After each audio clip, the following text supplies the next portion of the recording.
लेकिन बाबा साहब ने आगे कहा कि कोई भी उद्योगपति इस संसद के अंदर आ सकता है, लेकिन किसी भी हालत में यह संसद उस उद्योगपति के हाथ में नहीं जानी चाहिए। ये ऑन रिकॉर्ड है 1951 पीपल्स रिप्रेजेंटेशन एक्ट बनते वक्त। दुनिया के लोकतंत्र के सामने अब दो गंभीर मुद्दे उभरने लगे हैं। सिर्फ इंडिया के ही नहीं, कई देशों के लोकतंत्र के सामने। उसमें से एक मुद्दा है इलेक्टोरल ऑटोक्रेसी का, मतलब ज़रूरत से ज़्यादा वोट का समर्थन मिलने से सरकारों में जो एक नई ताकत आती है, जिसको हम रूल ऑफ मेजॉरिटी नाम के या मेजॉरिटेरियन रूल इस नाम से पहचानते हैं। तो ये इलेक्टोरल ऑटोक्रेसी एक बड़ा खतरा पैदा हुआ है। दूसरा खतरा है growing inequality in the society, in the state. ये दो खतरे को जब हम इवैल्यूएट करते हैं तो हमें पता चलता है कि भारतीय संविधान ने, आप प्रियम्बल खोलेंगे तो सामाजिक समता से लेकर आर्थिक समता, सारी समता आपको नजर आती है। पार्ट 4 ऑफ द कॉन्स्टिट्यूशन, अगर directive principles of state policy खोलेंगे तो एक पुनर्रचना की समाज व्यवस्था, जिसमें देश के सारे संसाधन का भी रिकंस्ट्रक्शन होना चाहिए, ना कि ओनली सोशल रिकंस्ट्रक्शन। तो भारतीय संविधान का मूल तंत्र ये है कि ये टोटल इंडियन सोसाइटी का रिकंस्ट्रक्शन करती है, रिकंस्ट्रक्शन। और reconstruction includes the destruction. Reconstruction तभी होता है जब डिस्ट्रक्शन होता है। अब यहाँ दो ताकतें हैं। एक तरफ डिस्ट्रक्शन नहीं होना चाहिए, इसके लिए एक ताकतें हैं, और दूसरी ताकतें जो रिकंस्ट्रक्शन चाहती है। अब जब रिकंस्ट्रक्शन हम चाहते हैं तो जो नहीं चाहेंगे वो तो पुरजोर ताकत तो लगा देंगे, और यही बात परिणाम है। परिणाम क्या है? जब मंडल का आंदोलन चला था तो तब मैं छात्रावस्था में कांशीराम साहब के साथ जुड़ा था, सैनिक जी। तब हम नारा देते थे, वोट से लेंगे सीएम पीएम, मंडल से लेंगे एसपी डीएम। क्या नारा था? ये नए पीढ़ी को शायद ये नारे अभी याद नहीं है, पता नहीं है, या कांशीराम के आंदोलन को जो जानते नहीं उनको ये नारे बिल्कुल पता नहीं है।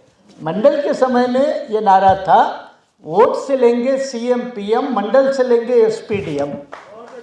नारा ये था। बाद में इस नारे में थोड़ी तब्दीली हुई है और नारा ऐसा आया, जिसकी जितनी संख्या भारी उतनी उसकी भागीदारी। और इसको लेकर नॉर्थ इंडिया के कई स्टेटों में ये आंदोलन भी हुए, सभाएं हुई, कॉन्फ्रेंसेस में हुई। साउथ में तमिलनाडु इसमें बड़ा अग्रेसर रहा, क्योंकि तमिलनाडु का एक अलग इतिहास है इस मामले को लेकर। और अभी वर्तमान समय का तो ये नारा है कि कुछ लोग यहाँ तक पहुँच गए कि हमें अब आरक्षण की ज़रूरत नहीं है, हमें हिस्सेदारी की ज़रूरत है, क्योंकि आरक्षण से 5-10% देंगे, उसके बजाय जितनी हमारी आबादी है उतना हिस्सा मिलना चाहिए। ये नारे तक ये जो पहुंची हुई आवाज़ है उसको आंदोलन का रूप देना चाहिए, उसको आंदोलन का रूप देना चाहिए।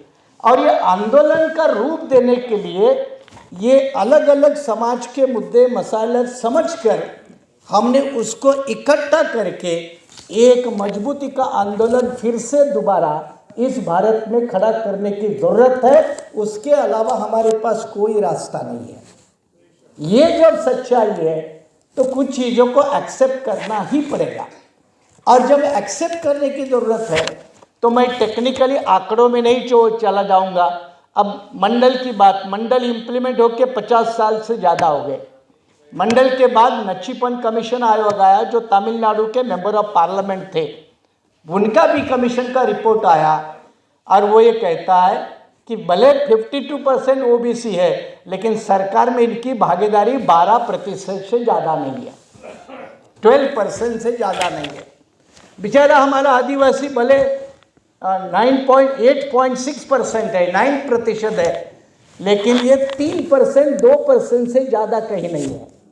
मुझे लगता है सुप्रीम कोर्ट ऑफ इंडिया के हिस्ट्री में कितने ट्राइबल जजेस हुए, ये अगर सवाल किसी को पूछेंगे तो वो क्या बोलते हैं, माइक्रोस्कोपिक ऐसा कुछ लेंस लगाकर ढूंढना पड़ेगा कि कोई ट्राइबल सुप्रीम कोर्ट में पहुंचा या नहीं।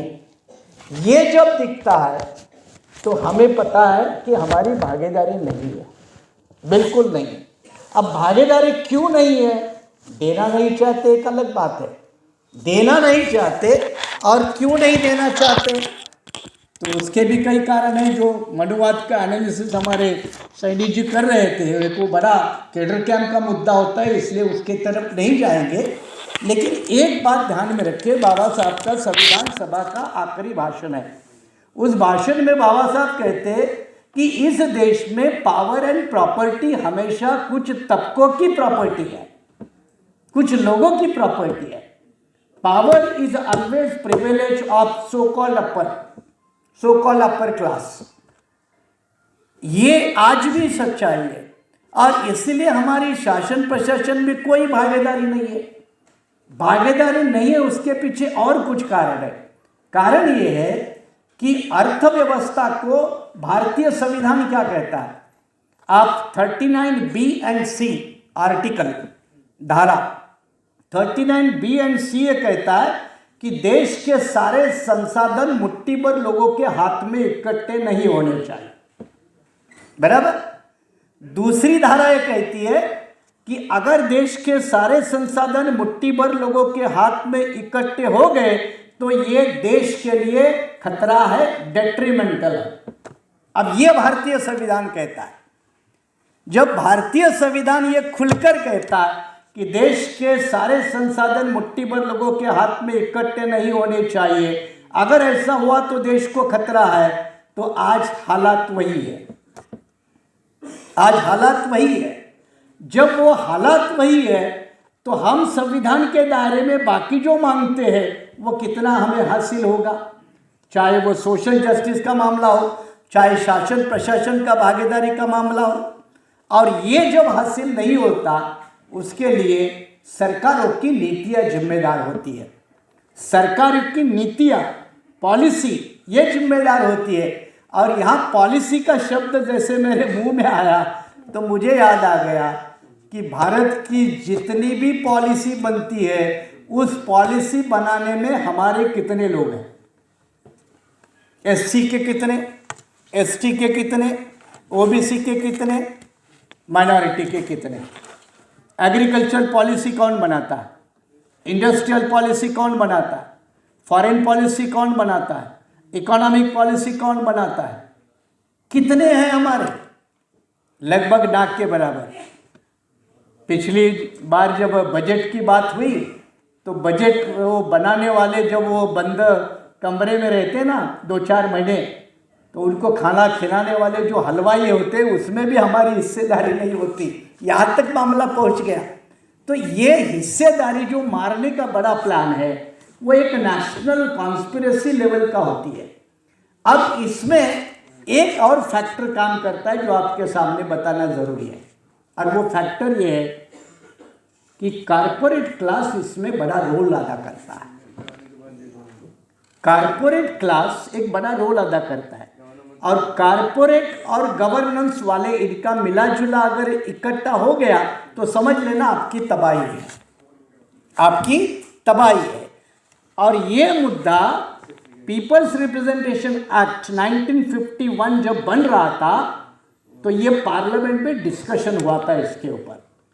पीपल्स रिप्रेजेंटेशन एक्ट 1951, जन प्रतिनिधि कानून 1951, तब बाबा साहब खुद लॉ मिनिस्टर थे और इन्होंने इस कानून को पार्लियामेंट के अंदर इंट्रोड्यूस किया था।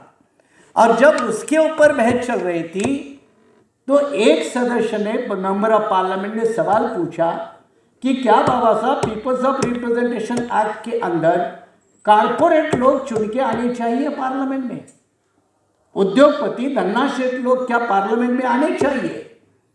तो बाबा साहब का जवाब ये था कि ये लोकतंत्र है, लोकतंत्र में सभी को जो आज़ादी है वो उनको भी आज़ादी रहेगी, आप उनको डिनाई नहीं कर सकते।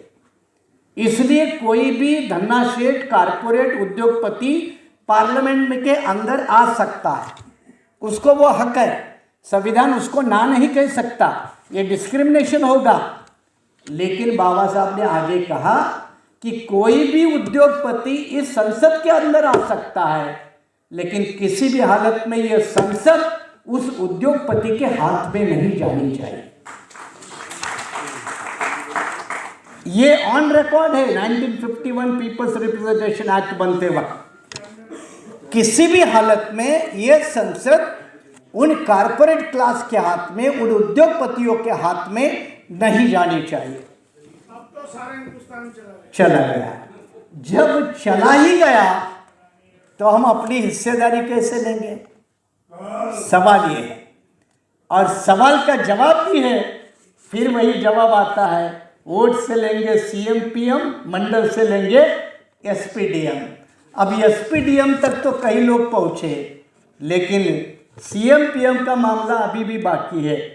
अगर ये सफ़र तय नहीं होगा तो फिर हमें मांगने के अलावा कुछ नहीं होगा।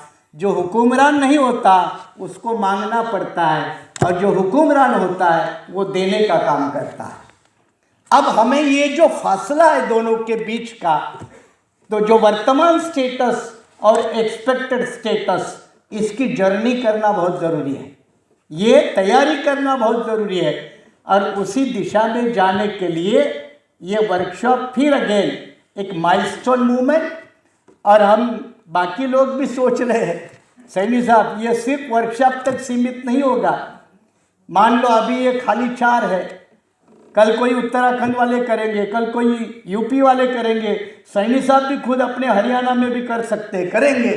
ये देश भर हो गए, ये चलना चाहिए, मूवमेंट खड़ी होनी चाहिए। और उसी के लिए ये 4 कॉन्फ्रेंसेस के बाद अपना भी जलवा दिल्ली में अप्रैल में महीने में दिखाना है। अपना भी जलवा अप्रैल में महीने में दिल्ली में दिखाना है। कभी कभी कहते हैं ना, मूवमेंट का भी एक अपना साइंस होता है। Any movement of social change must be peaceful and consistent. कोई भी मूवमेंट पीसफुल और कंसिस्टेंट, बट ओकेजनली उसको ज़्यादा इफेक्टिव बनाना पड़ता है। ओकेजनली उसको ज़्यादा इफेक्टिव बनाना पड़ता है, और वो इफेक्टिव बनाने के तौर तरीके अलग अलग होते हैं। वो समय समय पर अपना कर with in the constitutional framework ये अपनी जंग जारी रहेगी। इसी आशा और उम्मीद के साथ शुक्रिया।